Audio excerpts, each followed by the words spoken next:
Hi, Analisa Six here with the Sober Curator and the Lady of Leisure to bring you the May 2024 horoscope for the zodiac sign of Cancer for Sun and Rising placements.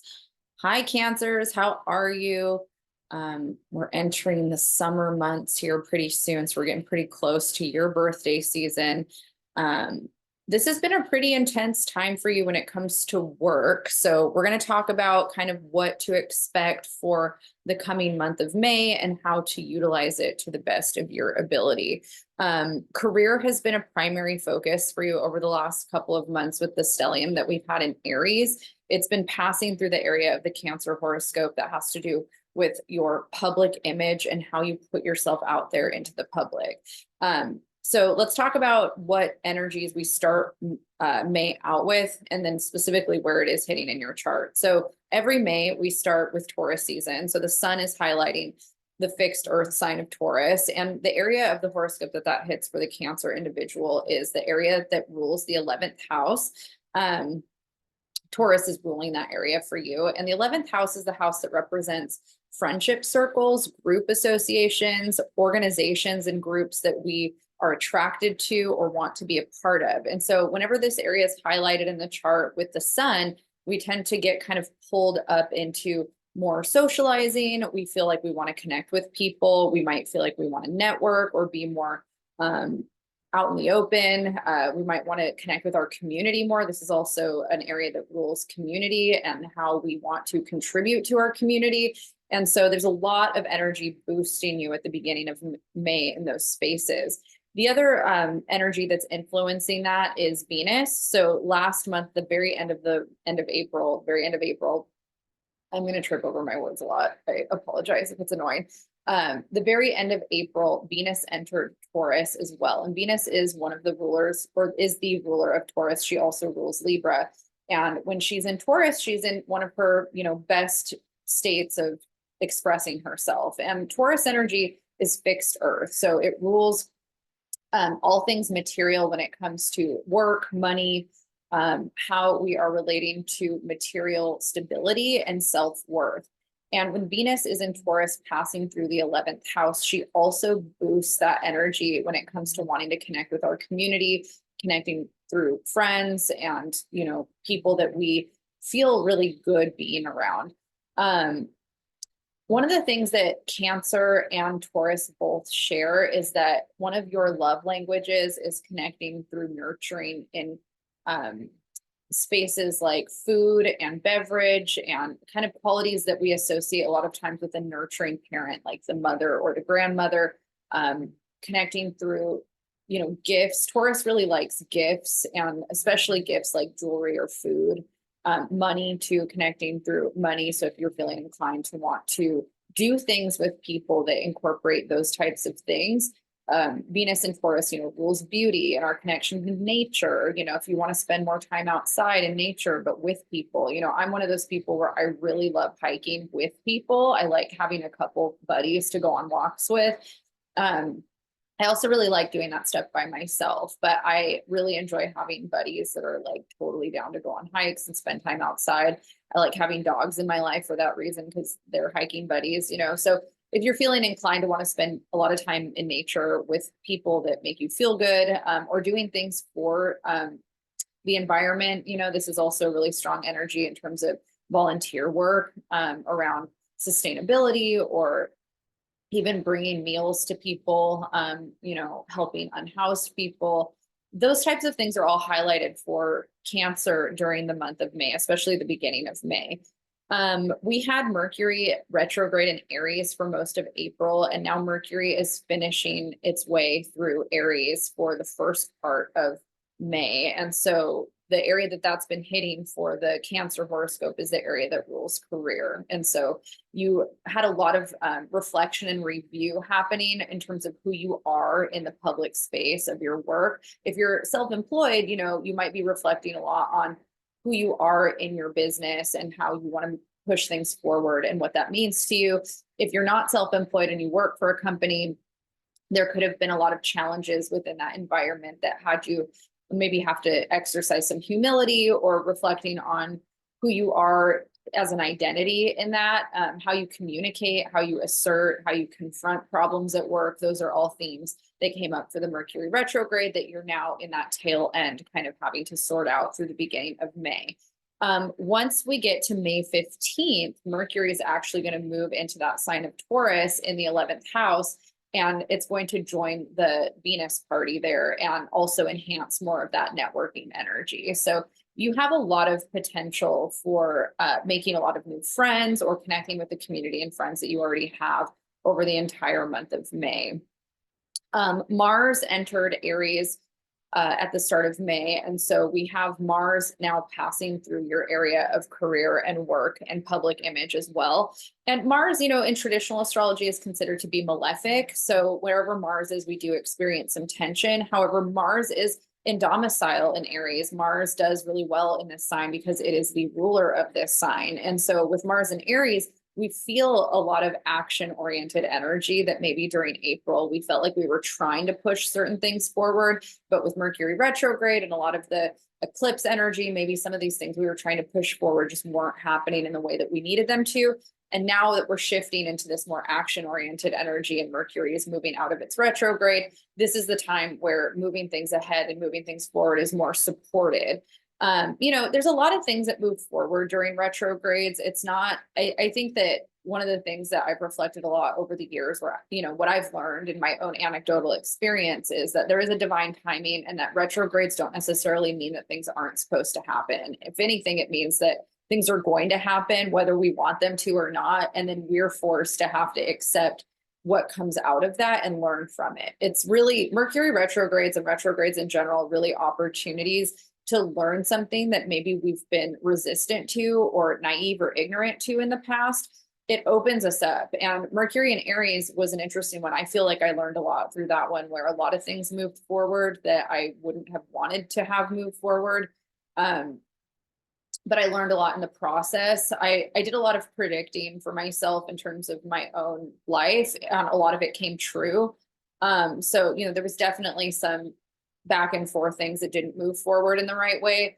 But, you know, I try to trust that there's there's a overarching wisdom in those situations, because now the things that are moving forward feel more in alignment than if they had moved forward back then. So there's kind of that interesting balance happening. But with Mars and Aries here in your career area, you're going to feel a lot of energy getting pushed in the work that you're doing. Like there's a big push towards projects or accomplishments in your work life. Another thing to make note of is that Mars in Aries is making a square hard aspect to your sign. So throughout the month, there is going to be a lot of tension happening between your public life, your work life, and your sense of self, your identity. So there's definitely a lot of tension there because you're kind of being pushed to be more assertive and take more of a leadership role during this time in your life around your work. And so that might be something that you're still kind of navigating and figuring out. However, the Taurus energy, you know, makes a really harmonious sex style. And so you have a lot of support. So even if there's some tension around pushing things forward, you have a lot of community support, a lot of friendship support. It's a really positive time for you to lean into those support networks and, you know, ask for help and rely on the people that care about you and love you to kind of help you. You know, that could just be going out to dinner after a hard day at work and just being held by the community, you know, the friendship that you have in your life and just kind of blowing off some steam that way. Let's talk about the moons that we have for the month. So we're going to have on May 7th, which is actually tomorrow. I'm recording this video on May 6th. We have a new moon in Taurus that's at 18 degrees of Taurus. And this is such a positive energy for you, Cancer, specifically, especially when it comes to setting intentions around the friendships and the relationships that you want to have in your life and your community. New moons are all about setting intentions. And in the fixed earth sign of Taurus, this is a great time to set intentions around money, our relationship to self-worth and stability, our relationship to our health. All things earth-based. If you've been wanting to be more grounded in yourself or in your life, this is also a really positive time to set intentions for doing things that help you feel more grounded and stable. Money magic, you know, if you are trying to manifest more financial stability, or if you've been under financial hardship in any way, trying to set intentions towards ways that you can, you know, kind of mitigate that or get in front of things or repair things. That's also really, it's a good time to set intentions around that as well. On May 20th, we are going to enter Gemini season. And so the sun is going to be moving out of your social house and into the house that rules the subconscious, and where we have kind of more of this karmic relationship to ourselves. It's kind of the area of the chart that is where I think of it as where kind of the soul lives, where the soul is living in life, but also where the soul returns when we're passing away, or where it is before we're born. That's a common perspective in astrology, is that this house is kind of the imaginal realm, the liminal space. And so when we're consciously living our lives, sometimes this space is not necessarily activated in the forefront. It's not like our frontal lobe relationship to life. It's more of the subconscious and, you know, our dream world, our imagination, all of those things. And so when the sun comes into this space and is highlighting this energy, we might have things that have been buried start to come to the surface more into the conscious experience, especially with the sun here. It's illuminating things that have been buried, and it's also things that our soul is working through. And I think the soul is a really interesting concept, because I don't know where quantum physics is at in terms of defining the soul as a scientific thing, but it's like we all know that there's some kind of essence that is energetic, that is us, that feels like it's connected to all things. And that's how I perceive the soul. And so I think that when we feel like our soul has a calling, often we feel that in, you know, the way our astrology is, like the chart shows us kind of what we feel is a calling. And when the sun is in Gemini in the 12th house, we might start to really analyze what that calling might be. We might experience some existential reflections, you know, who am I? Am I doing things the way that I want to be doing them in my life? You know, we start to feel more like we need to pull our energy back into us. You've had such a social start to the year that when Gemini season starts, you might start needing to rein some of that in, but you're still going to have Venus in Taurus for a little while longer. And Mercury is going to be in Taurus, you know, the rest of the month. And so you will still have a lot of social energy highlighted. After the sun enters Gemini, we have a full moon in Sagittarius on the 23rd. And that moon, let me make sure that I'm saying that right. Yeah, May 23rd, Sagittarius full moon at 2 degrees. And this moon, the area that it's hitting for the chart does have to do with how you're of service to yourself and to others. And so that the part of it in terms of how you're of service to yourself often has to do with your daily routines and your health. How you're of service to others has to do with how you're of service in the work that you're doing in your life, whether it's through your career or through volunteer work or things like that. Sagittarius energy rules our values and belief systems in terms of spirituality, religion, philosophical thought, education even. And so this full moon is going to pull a lot of those things up to the surface and ask us, you know, are we living in alignment with our values? Are we making healthy decisions for our bodies and our minds and our health, you know, in the 6th house area that it's hitting for you? And, you know, it's going to bring up some of those things, and you're going to feel more inclined to want to make choices or changes that align with the direction that you want to go. And a lot of times, if you're living a life that's not in alignment, you'll start to feel a pressure during a full moon to get in alignment. People that are in recovery, you know, if we've relapsed or if we've had any kind of questions or doubts about our recovery process, you know, that sometimes these transits will come up and really kind of clarify, you know, we might have a breakthrough or an epiphany or clarification around what needs to happen in order for us to feel more in alignment. So those are things to kind of think of. And full moons are great times for manifesting and letting go and releasing.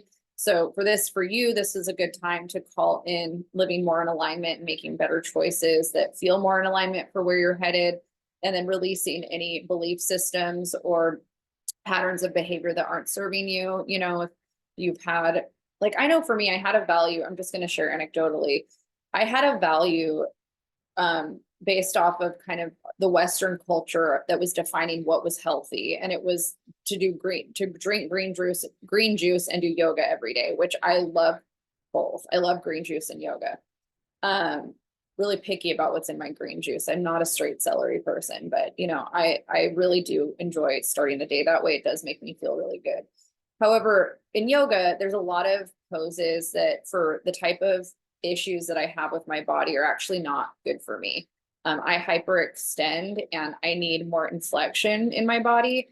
And a lot of yoga instructors and yoga poses and yoga books don't really educate you on how not to hyperextend. And when I got into physical therapy, because I was having all this chronic pain and, I was trying to do all this stuff myself and I was just overdoing everything. I was hyperextending in my body and hyperextending in my life.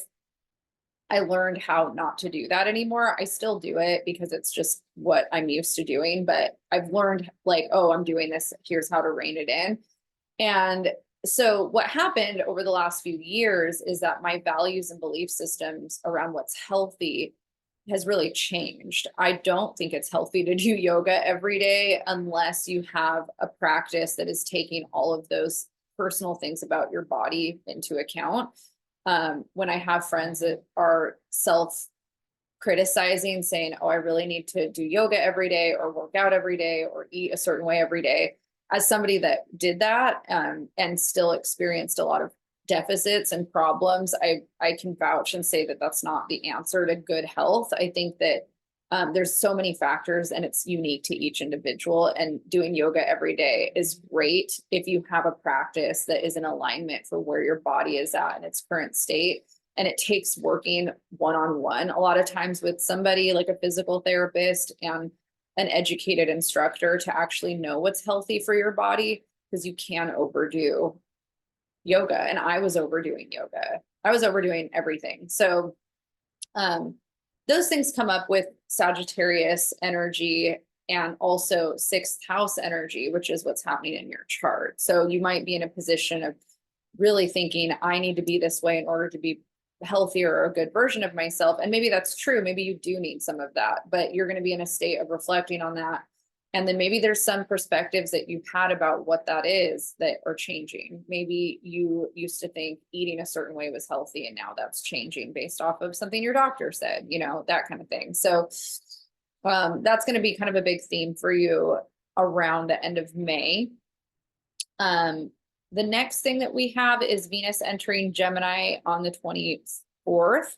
And Venus in Gemini is a really positive placement. I really love Venus Gemini energy. I love Venus in Taurus. I love Venus in Gemini. Venus is the esoteric ruler of Gemini. It rules the Lovers card in the tarot. And the area of the chart that this is going to be in is that 12th house subconscious place, which is great for healing the mind. It's great for healing any kind of past life karmic injuries that you have that you may not even be aware that you have, but changing our perspective about something can be a really healing experience when we're opening up to maybe a new way of being or thinking that we previously had been closed off to or didn't even know was possible or accessible to us.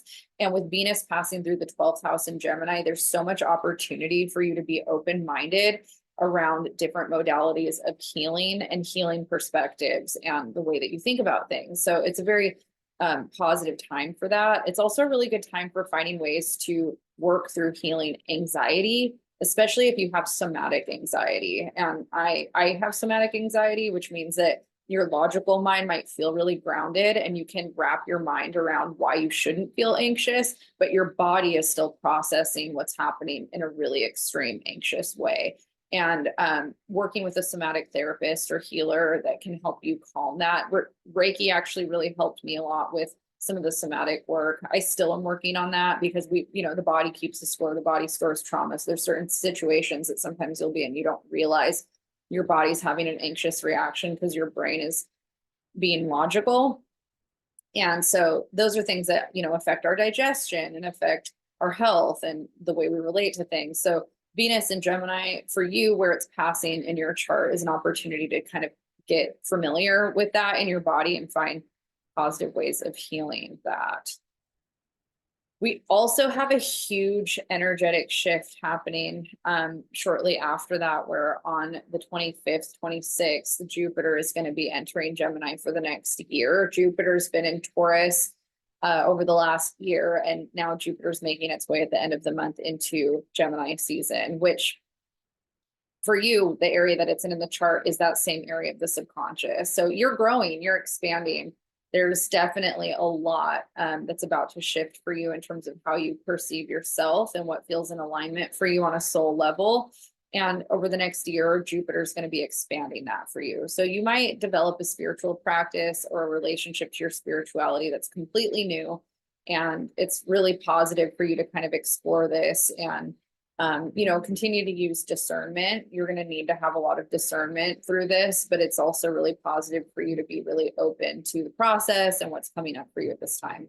All right, Cancer, I spent a lot of time with you this morning and I'm going to let you go because I have a lot of other horoscopes to get through. But if you'd like to book a one-on-one session with me, you can email me at analisa6@ladyofleisure.com. I'll have that in the description box, and you can find me at thesobercurator.com as well.